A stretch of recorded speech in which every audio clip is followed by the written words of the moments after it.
Oui. Finalement, on découvre qu'il y a un institut mondial qui donne l'agrégation, en fait, l'agrément à tous les fact-checkers, c'est le Pointer Institute. Et le Pointer Institute est situé aux États-Unis. Et le Pointer Institute, ses financements, c'est l'Open Society et les GAFAM. Bon, tu vois, t'as compris le truc. Il y a un problème, je veux dire, normalement, le fact-checker est censé être indépendant. Tu vois, t'es censé être... tu peux bosser pour une rédaction, pour un journal, mais dans ce cas-là, tu peux pas à un moment donné te différencier de ceux qui te financent. Il y a forcément une idéologie. Eux, il se trouve que c'est très souvent des progressistes, de gauche, soi-disant. Oui. On trouve des incohérences, comme le fait que Libération Check News, tu vois, qui est le principal organe de fact-checking, et ben Check News, le site internet, a été créé par une agence américaine qui elle-même, dans les années 70, a parrainé le général Pinochet. Tu vois, donc parrainé une dictature. Pourtant, c'est censé être un journal de gauche. Donc voilà, que des incohérences comme ça, tu vois. Et donc on était obligé d'enquêter, tu vois. Là, on a fait de l'investigation, c'est pas notre rôle. Mais tu vois, du coup, on s'exerce un petit peu à ça et finalement, ça nous donne une petite bouillie assez sympa. Nous, maintenant, on demande que des véritables journalistes fassent ce taf, en fait. Tu vois, parce que eux, c'est des spécialistes qui fassent ce taf d'investigation sur les fact-checkers. Et les fact-checkers sont tous alignés sur la politique européiste, sur une politique pro-OTAN, va-t-en-guerre. Donc là, on n'est plus du tout dans ce que devait être le fact-checking. Et le fact-checking, c'est une invention américaine, tu vois. Oui. Et une invention américaine, en fait, qui nous vient en plus d'oligarques philanthropes. Oui. Donc là, c'est la totale. Open Society, c'est ça? Alors pas que, hein, il y a un nom que j'ai... Non, c'est pas du tout Soros. C'est un nom, Open Society, voilà, Open Society, c'est Soros, mais il y a un philanthrope américain milliardaire dont j'ai plus le nom en tête parce que j'ai pas le dossier sur moi. Oui. Mais j'invite justement tes internautes à aller voir notre dossier, les dossiers du SPL sur le fact-checking. Ouais. Et on remonte la source à un philanthrope qui, dans les années 70, était un des meilleurs amis de Nixon, puis après de Reagan, dans les années 80. Ouais. Et un des amis proches de la reine d'Angleterre. Ce que je te dis, c'est pas des conneries, c'est sourcé. Ouais. Et c'est ce mec-là qui invente le fact-checking dans les années 80. Tu vois, là, quand tu remontes la source et que tu vas de filon en filon, tu dis les fact-checkers se foutent de notre gueule, royalement. C'est tout sauf un travail d'investigation. C'est-à-dire que le fact-checker, normalement, il est là pour remettre en question des chiffres, des statistiques ou des faits qui sont avancés dans des médias. Pour avoir aussi des arguments. Souvent, ça manque d'arguments aussi. Ça manque d'arguments. Et le fact-checker aujourd'hui, non, c'est un chasseur de primes. Tu vois, il chasse le complotiste, tu vois, style un Rudi Redstadt, voilà. Ou un Julien Pain, hein, par exemple. Voilà. Julien Pain qui se fait la prostituée de Klaus Schwab. Ah, c'est magnifique, tu vois. Julien Pain, il oublie un petit peu d'où il vient, tu vois.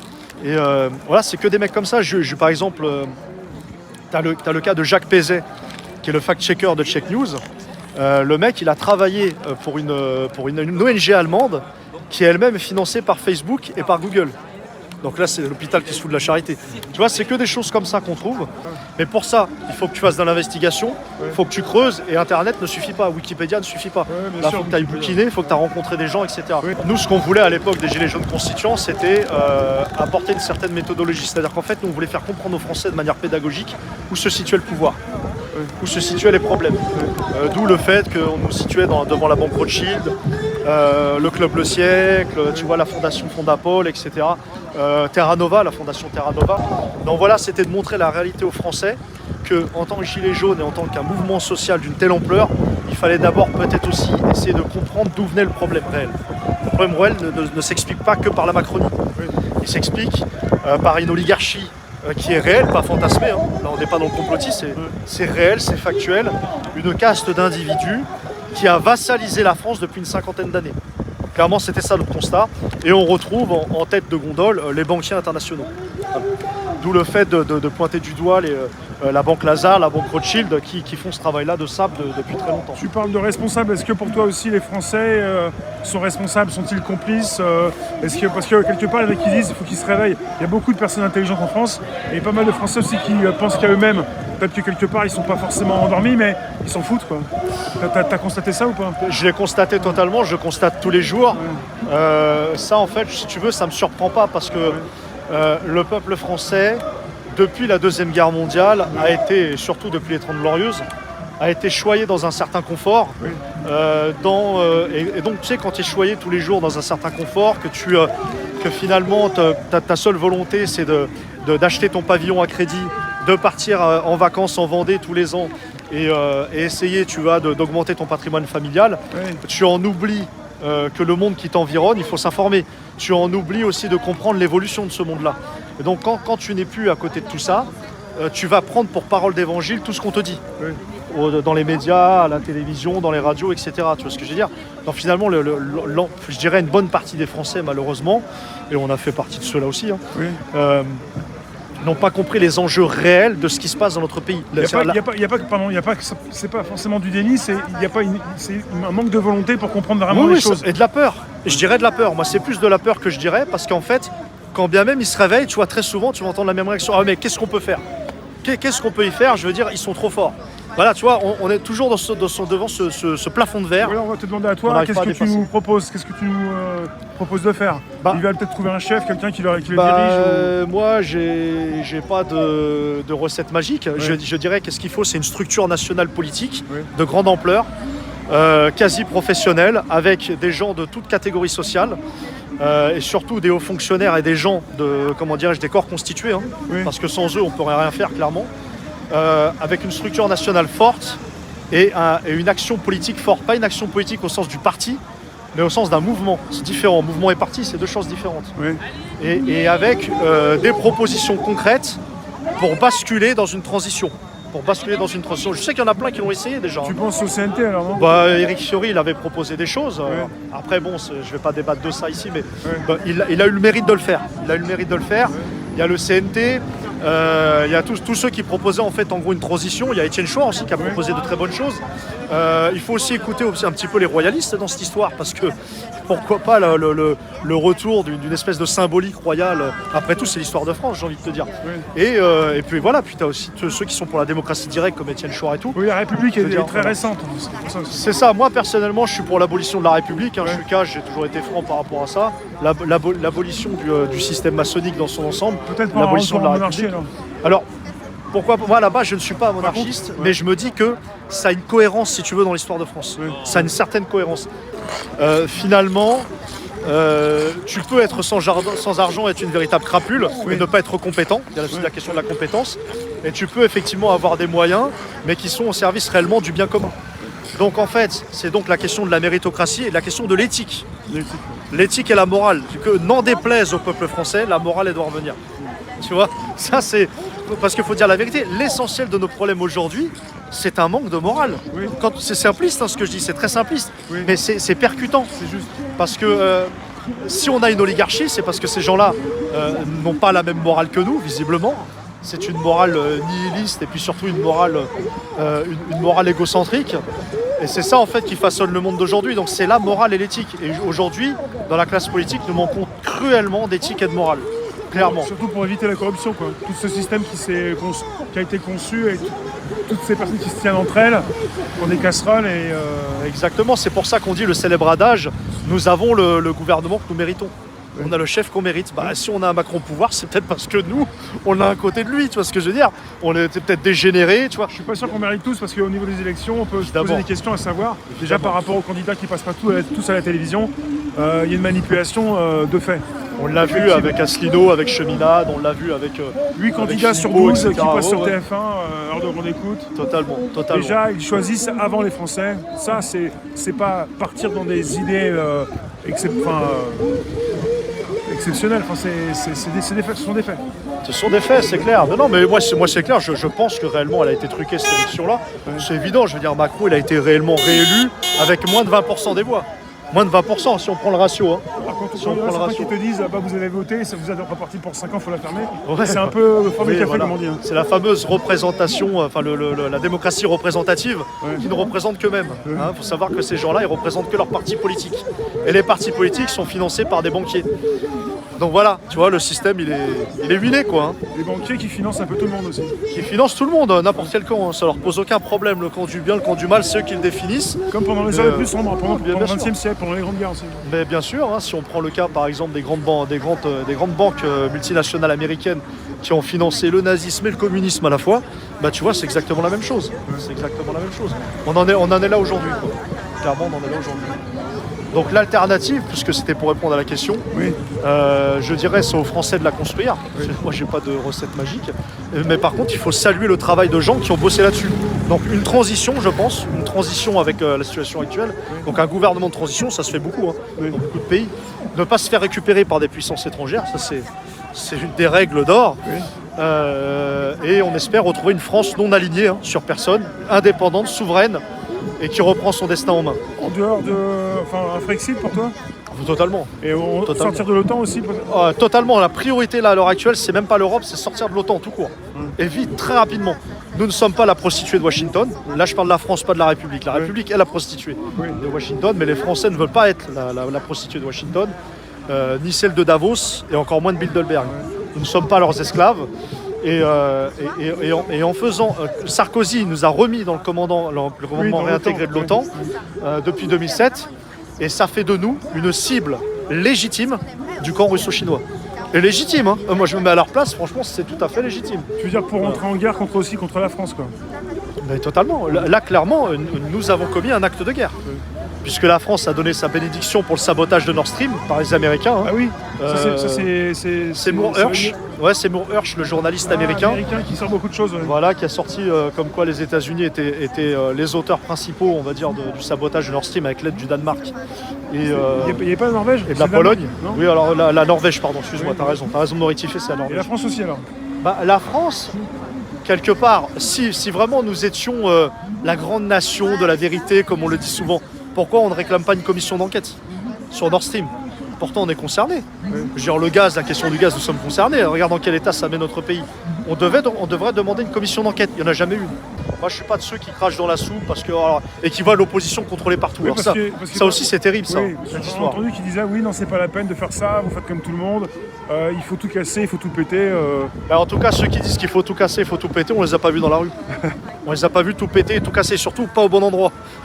À la rigueur, si tu veux tout casser, va casser le forum de Davos. Tu vois ce que je veux dire?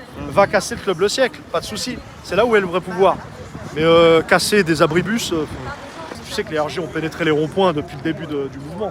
Tous les ronds-points Les grands ronds-points. Ouais. Il y a des RG qui étaient venus nous voir, qui nous disaient que on vous suit depuis longtemps et tout. Ils sont venus. Et puis on a commencé à discuter avec eux. Et ça faisait un moment qu'ils nous suivaient. Ouais. Et ils nous disaient, vous savez, on vous a mis sur une échelle de 10, on vous a mis à l'échelle 7. Parce que, et on a dit, mais c'est quoi qui a fait qu'on a mis à l'échelle 7? Ah non, c'est pas du tout parce que vous avez été devant Rothschild ou quoi que ce soit. C'est parce que vous êtes rentré dans l'ambassade du Venezuela. Un pays qui n'est pas aligné à la politique étrangère de la France. C'est un danger alors. Donc, voilà. Pour eux. Ça représente un danger parce qu'il y a une élévation du niveau politique. Tu vois, c'est ça le problème. Tant que les gilets jaunes, en fait, faisaient de la merguez... je caricature sans être méchant, tu vois, parce que moi j'ai un respect vraiment pour tous les camarades. Mais tant que tu dépasses pas la merguez et que tu dépasses pas casser les abribus, tu vois ce que je veux dire? Oui, ça les dérange pas, ça. Et bien du coup, tu vois, ça les dérangeait pas. Mais par contre, ce qui dérangeait, tu vois, c'est justement l'élévation du niveau politique, de conscience politique. Donc forcément, quand tu commences à toucher au mondialisme, au nouvel ordre mondial, à la question de la pédocriminalité, à la question bancaire, des banquiers internationaux et de l'oligarchie, là, ça commence à devenir problématique pour eux. Mais en plus, si ça se traduit par un acte diplomatique, c'est encore pire. Donc c'est de là où beaucoup d'entre nous, on a commencé à avoir quelques petits soucis. Mais bon, rien de grave. On dérangeait pas plus que ça. Ça continue, il y a des camarades actuellement qui continuent les gilets jaunes constituants. Non, mais ils continuent. Les gilets jaunes constituants continuent d'exister. Toi, ça s'est arrêté? Ils le font. Moi, ça s'est arrêté, mais pas dans notre âme, tu vois. On est gravé par ça. Oui. C'est-à-dire que moi, personnellement, j'appelle de mes voeux à une réunification de tous les constituants de France. Ça, après, c'est un autre débat. Moi, je voulais surtout en terminer avec la République et je voulais une transition rapide politique. C'était ça un peu ça mon idée pour moi s'il devait y avoir un changement. Il fallait pointer les vrais problèmes. Donc du coup, après, on a cofondé les Gilets jaunes constituants et on a commencé notre première action symbolique, donc début 2019, devant la banque Rothschild pour montrer aux Français la réalité de quel était le vrai problème, la nature du problème. Et de là, c'est parti en fait. On s'est mis à créer plusieurs groupes dans plusieurs départements. On a eu les Gilets jaunes constituants du Nord, de Toulouse, d'Île-de-France, du 91, du 93, du 75. Voilà, c'est comme ça qu'est partie l'aventure. En fait, si tu veux, oui, moi je te dirais que la véritable cause, c'est 1789, et notamment l'arrivée des anglo-saxons, des banquiers anglo-saxons et de la franc-maçonnerie, clairement, qui ont façonné la République d'aujourd'hui. Mais concrètement, pour les Français d'aujourd'hui, ça leur parle pas, ça. Par contre, si tu leur parles de l'après-De Gaulle, quand De Gaulle est évincé en mai 68, qui est pour moi la première révolution colorée de l'histoire en France, c'est un avis après, tu vois, que tout le monde ne partage pas forcément, eh bien, depuis, ce n'est plus les gaullistes qui sont à la tête des hautes institutions comme le Quai d'Orsay ou autres, ce ne sont que les néoconservateurs. C'est-à-dire que les néoconservateurs américains ont fait une percée en France. Et donc ils ont façonné les hauts fonctionnaires, ils les ont manipulés, corrompus. Et maintenant, tu peux être sûr que depuis, on va dire, et surtout depuis Giscard d'Estaing, et ça s'est accéléré avec Sarkozy. Oui. Sarkozy, en fait, a mis le coup d'épée final, tu vois. Ouais. Et depuis Sarkozy, on a une politique totalement alignée sur Washington. Et c'est d'ailleurs Sarkozy et Hollande qui ont abandonné la défense européenne. Parce qu'à la base, les Européens étaient d'accord pour s'émanciper de l'OTAN et créer une défense commune européenne, tu vois. Et De Gaulle, lui, il n'en voulait pas de tout ça, donc il s'est fait éjecter alors pour toi. Il s'est fait éjecter pour plusieurs raisons. De Gaulle, il s'est fait éjecter d'une parce qu'il voulait, que comment dirais, l'économie mondiale soit adossée sur l'or, tout comme Kennedy. On a bien vu ce qui s'est passé pour les deux, que ce soit pour De Gaulle ou Kennedy. Donc ça, premièrement, c'est ce qui l'a éliminé du mondialisme. Ensuite, la deuxième chose, c'est que De Gaulle, il voulait quand même une France forte et souveraine. Là, on avait en face de lui ce qu'on appelle le marxisme culturel, tout ce qui avait été théorisé dans les universités américaines et allemandes. Et tous ces gens-là, en fait, comme Bendit, Dany Le Rouge, voulaient une France de la jouissance suprême, il est interdit d'interdire. Là, on est dans la libération de l'homme autoritaire. Tu vois, on était dans les débuts, en fait, du programme mondialiste, c'est-à-dire détruire les familles, détruire la relation homme-femme, etc. Oui. Et c'est sous De Gaulle que tout ça s'est fait. Donc De Gaulle, il a subi la triple attaque, si tu veux, du mondialisme. Et d'ailleurs, preuve en est, qui a succédé à De Gaulle? C'est Pompidou. Et Pompidou, pour qui il bossait? Ancien directeur de la banque Rothschild. Voilà. Tu vois, il y a une cohérence, en fait. Il y a une cohérence dans comment l'ennemi, en fait, a construit notre histoire récente. L'ENA n'est pas un problème. Au contraire, l'ENA, j'ai envie de te dire, si la morale et l'éthique revient massivement dans le monde politique, l'ENA, au contraire, c'est un atout. C'est un atout parce qu'on aura des gens compétents pour le bien public et pour le bien commun. Aujourd'hui, en fait, on a détourné la fonction de ces gens-là pour une autre idéologie, l'idéologie mondialiste, s'aligner sur Washington, sur Bruxelles. C'est ça le problème. Donc en fait, on a affaire à des traîtres à la nation. Tu vois, on n'a pas affaire à des gens intelligents comme une certaine époque qui vraiment menaient la France vers plutôt un avenir assez radieux. Là aujourd'hui, non, ce sont des hauts fonctionnaires qui sont formés, ils sont détournés en fait de leur fonction première par une idéologie qui les transverse, et puis qu'ils ont choisi d'ailleurs d'eux-mêmes. Tu parles de hauts fonctionnaires, il y en a qui parlent d'état profond, mais c'est un peu pareil, non? Alors non, parce que c'est trop fort. Les hauts fonctionnaires font partie de l'état profond, les hauts fonctionnaires à la solde du mondialisme. Des personnes qui sont qui restent, qui ne sont pas élus, qui ne sont pas là juste pour 4 ou 5 ans. Oui, parce que je vais te donner un exemple. Par exemple, tu prends Asselineau et Cheminade, c'est des hauts fonctionnaires de formation. C'est l'ENA. C'est l'ENA, mais pourtant ça n'a pas fait d'eux des corrompus. Par contre, les autres, personne ne leur a mis le couteau sous la gorge. Ils ont choisi librement d'être young leader de la French American Foundation, d'aller à Davos, etc. et de trahir les Français. Tu vois ce que je veux dire? Donc en fait, je veux dire, on a tous le choix en fait. On est libre de nos choix. Maintenant, quel choix on fait dans la vie? C'est soit tu fais le choix d'avoir une vie saine, une vie qui a du sens, et tu penses faire société avec tes concitoyens. On appelle ça le bien commun. Ou soit tu penses à tu deviens individualiste, tu as une idéologie qui va plutôt vers quelque chose où tu n'en as rien à foutre en fait du bien commun, et ce qui compte c'est l'idéologie que tu sers. Et ben aujourd'hui c'est ça le combat en France en fait. Et ces gens-là, ces hauts fonctionnaires de l'État profond, et l'État profond, il n'y a pas que des hauts fonctionnaires, il y a ce qu'on appelle des valets serviles, vraiment les gens de petites tâches qui font le rôle de servile, on passe à servile, et puis ce qu'on appelle les oligarques. Alors qui sont les oligarques? Très souvent les gens pensent que oligarques c'est les riches, pas forcément. Tu peux être riche, ça ne suffit pas d'être oligarque. Être oligarque, c'est avoir les chaînes du pouvoir, les commandes du pouvoir. Et les commandes du pouvoir, c'est pas que l'argent. Les commandes du pouvoir, c'est le contrôler et le détruire cet argent. Donc les banquiers. Donc pour moi, les oligarques sont les banquiers internationaux. Ils ont le pouvoir sur la création de la monnaie. Voilà, ils ont même le pouvoir sur les capitaines d'industrie, parce qu'un capitaine d'industrie comme Arnaud, ou comme Pinault, ou comme Xavier Niel ou Bouygues, ces gens-là qui les financent, qui leur a donné ce capital-là, ce sont les banquiers. Ou Drahi, on a souvent parlé de Drahi qui était fortement endetté et qui continue. Drahi n'est pas un oligarque. Enfin, Drahi c'est un oligarque mais à petite dose. Les vrais oligarques c'est qui? C'est Jacob de Rothschild à Londres, si tu es à Londres. C'est la famille Rockefeller. C'est deux noms classiques que tout le monde connaît. Mais ce sont eux les oligarques, tu vois. C'est les Lazare, c'est les Dupont. Quand je dis Dupont, c'est la marque américaine, c'est pas les Dupont français. Voilà, des ce sont personnes ces qui gens-là. trahissent les Français, la France et les Bien Français. sûr, bien sûr. Et là, Je parle pas de la République, hein. l'oligarque a ce pouvoir-là d'amener toute une caste, de la corrompre et de l'amener en fait, vers leur idéologie. Et leur idéologie, c'est le nouvel ordre mondial. Et le nouvel ordre mondial, c'est pas le nouvel ordre mondial fantasmé sur Internet. C'est-à-dire, c'est une caste qui structure une gouvernance globale de la planète où il n'y a plus d'État-nation, il n'y a plus de frontières. Il y a un gouvernement supranational, on va vers ça hein, actuellement. C'est ce que disait Sarkozy, Voilà. on ne pourrait pas l'empêcher. Mais c'est ça, On va voilà. vers le nouvel ordre mondial. Exactement, c'est ça ce qu'on appelle l'état profond. C'est tout ce qui va en fait vers ce mouvement-là.